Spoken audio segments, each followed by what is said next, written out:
Hai, Assalamualaikum warahmatullahi wabarakatuh. Saya Siti Mardia binti Abdul Talib. Nombor metrik 258870. Dalam tugasan ni kami membincangkan perihal hak-hak kebebasan bersuara di Malaysia. Hai, Assalamualaikum. Nama saya Habibah binti Husin Atta Abdul Manan. Nombor metrik 258513. Saya dari pelajar UUM Sintok dari kumpulan A. Nama saya Suhaila binti Bahadun, nombor metrik 259684. Saya pelajar PJJ UUM Sintok. Hai, Assalamualaikum. Nama saya Sharifah Nursila binti Syed Muhammad. Nombor metrik saya 258863. Saya pelajar Group A, pelajar di UUM Sintok. Terima kasih. Assalamualaikum warahmatullahi wabarakatuh. Nama saya Puan Hariza Izwani binti Hashim. Nombor metrik 258519. Saya merupakan grup kumpulan A, pelajar PJJ UUM Sintok.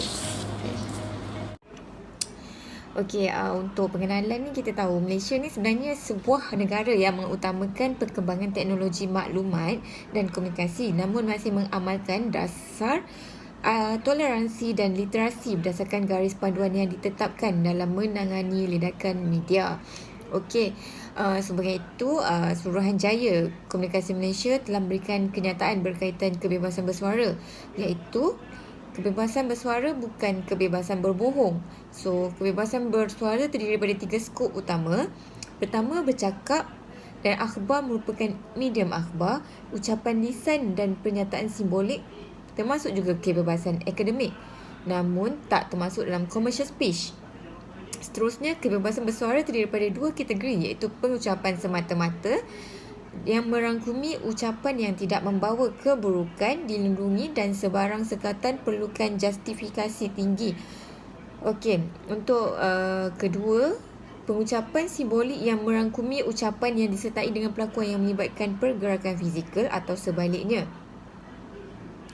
Berikutnya, kepentingan kebebasan bersuara adalah untuk membolehkan pernyataan kebenaran, iaitu pandangan dibenarkan untuk bersaing di khalayak, untuk membolehkan kebenaran ditentukan. Akhir sekali, untuk membangunkan masyarakat demokrasi, iaitu kelangsungan demokrasi bergantung kepada kebebasan bersuara. So, kita dapat tengok daripada pengenalan ni, kita dapat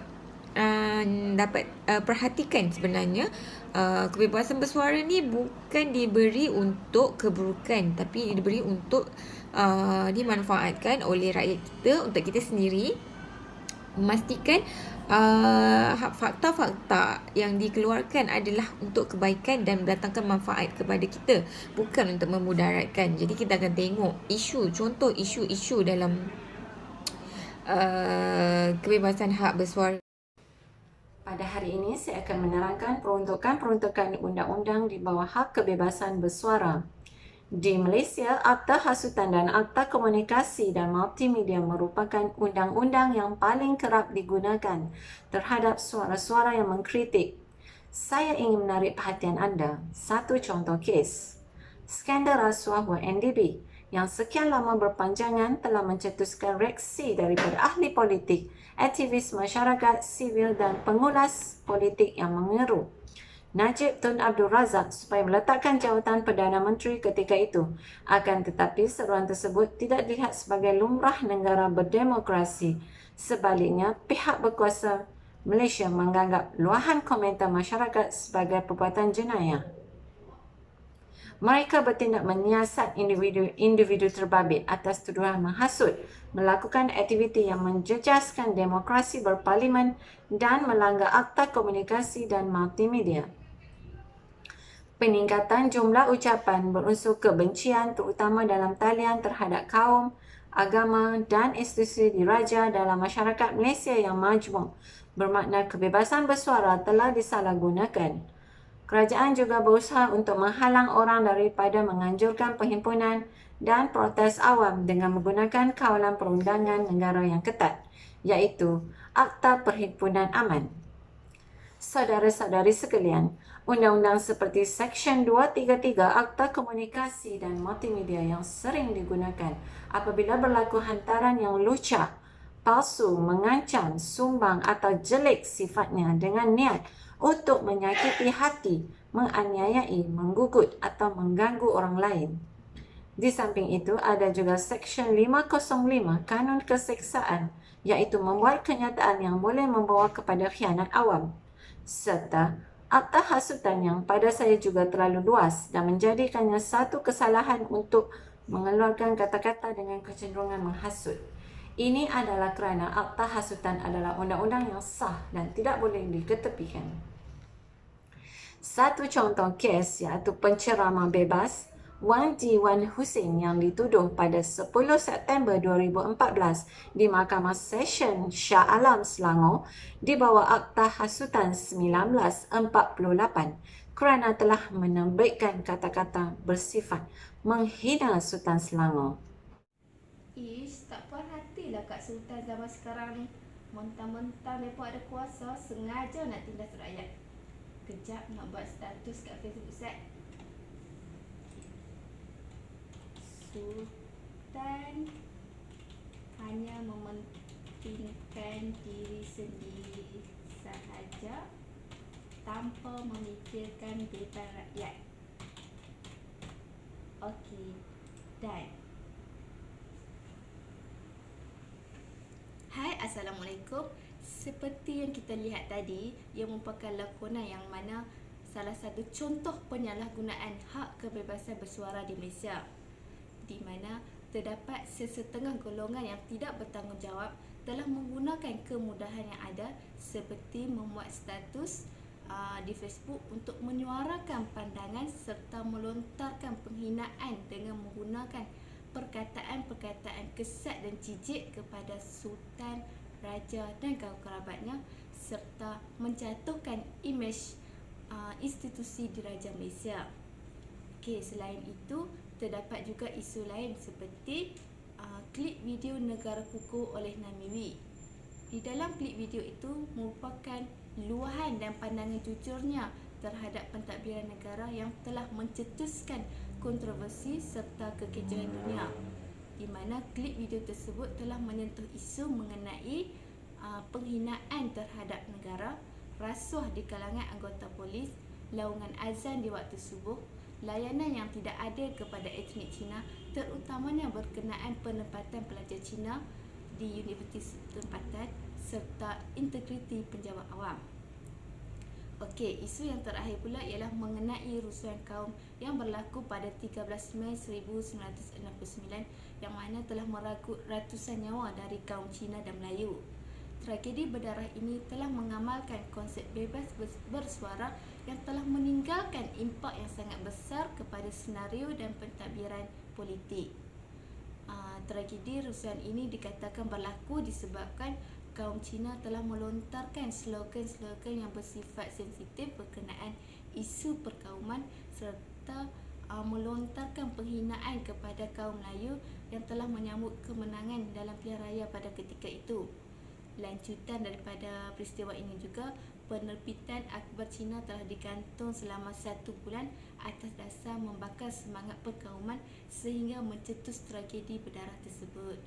Okey, itu saja isu-isu berkenaan hak kebebasan bersuara dari saya. Terima kasih. Bosanlah. Update kat status sendiri tak best. Kalau viral orang tahu kita siapa. Nak buat fake account lah. Okey, aku nak bagi viral, nak bagi orang marah. Aku nak post pasal apa ya? Okey. Okey. Raja Agung Malaysia gemuk dan pendek. Aku pun tak suka sangat orang Pahang. Dulu ex-boyfriend pun orang Pahang kan. Sekarang kan Agung orang Pahang. So biar semua orang tak suka orang Pahang ni. Okay, done update. Wow, cepatnya viral. Semua marah-marah ni. apalah. Orang kan tahu pun, dan orang takkan tahu pun siapa yang post. Hahaha. Padan muka orang faham.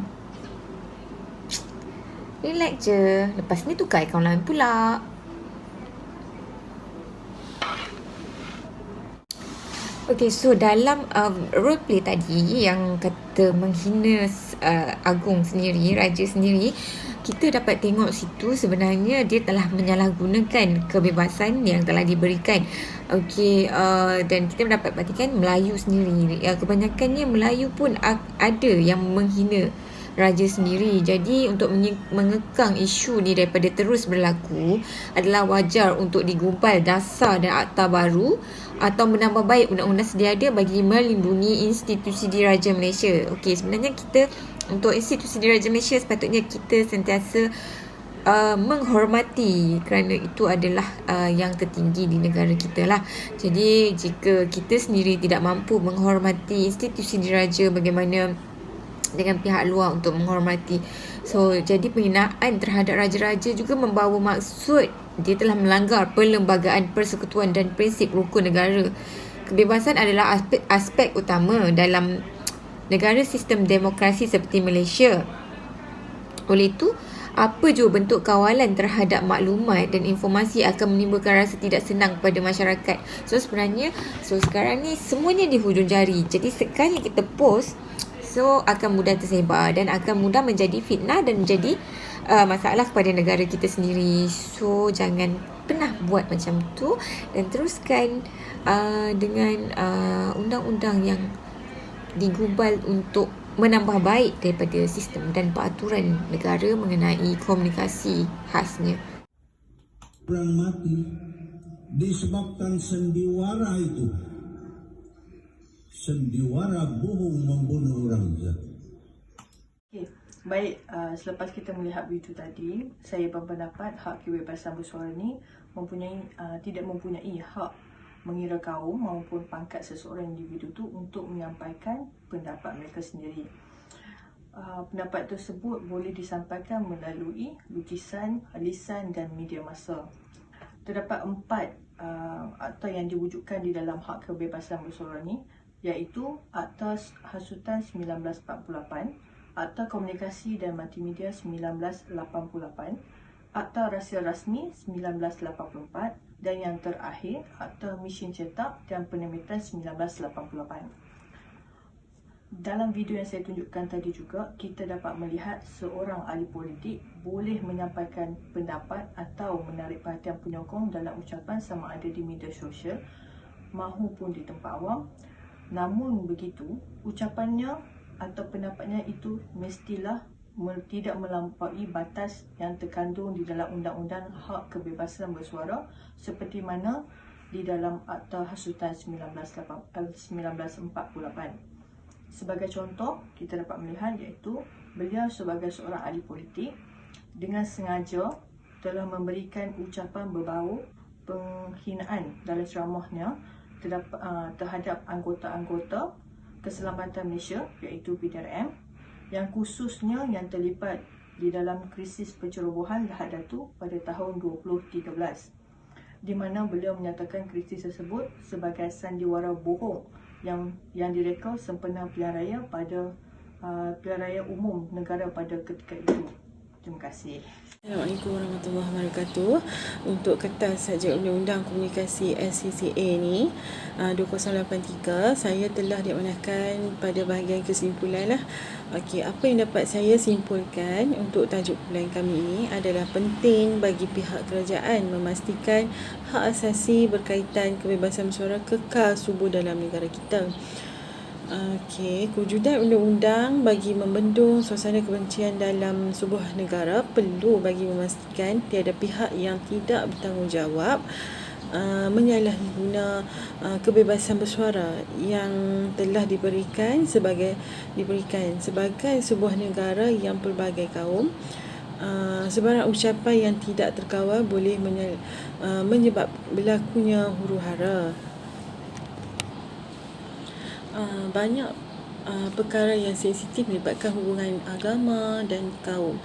jika ada pihak yang gagal menjaga sensitiviti itu, konflik mudah berlaku dan menyebabkan negara kita agak pecah kacir.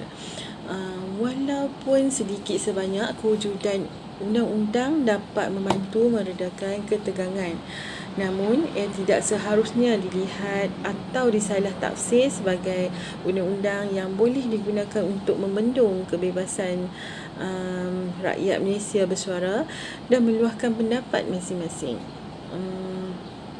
Pihak kerajaan perlu pastikan hak asasi setiap rakyat Malaysia kekal terjamin. Agak sukar sebuah masyarakat dan negara yang bergerak ke hadapan sekiranya hak mereka bersuara tidak dihormati dan juga dipatuhi. Kebebasan individu itu juga penting bagi mengekal semangat demokrasi di Malaysia sejak mencapai kemerdekaan 1957. Hak rakyat Malaysia untuk bersuara jelas termaktub dilindungi oleh Perlembagaan Persekutuan itu sendiri.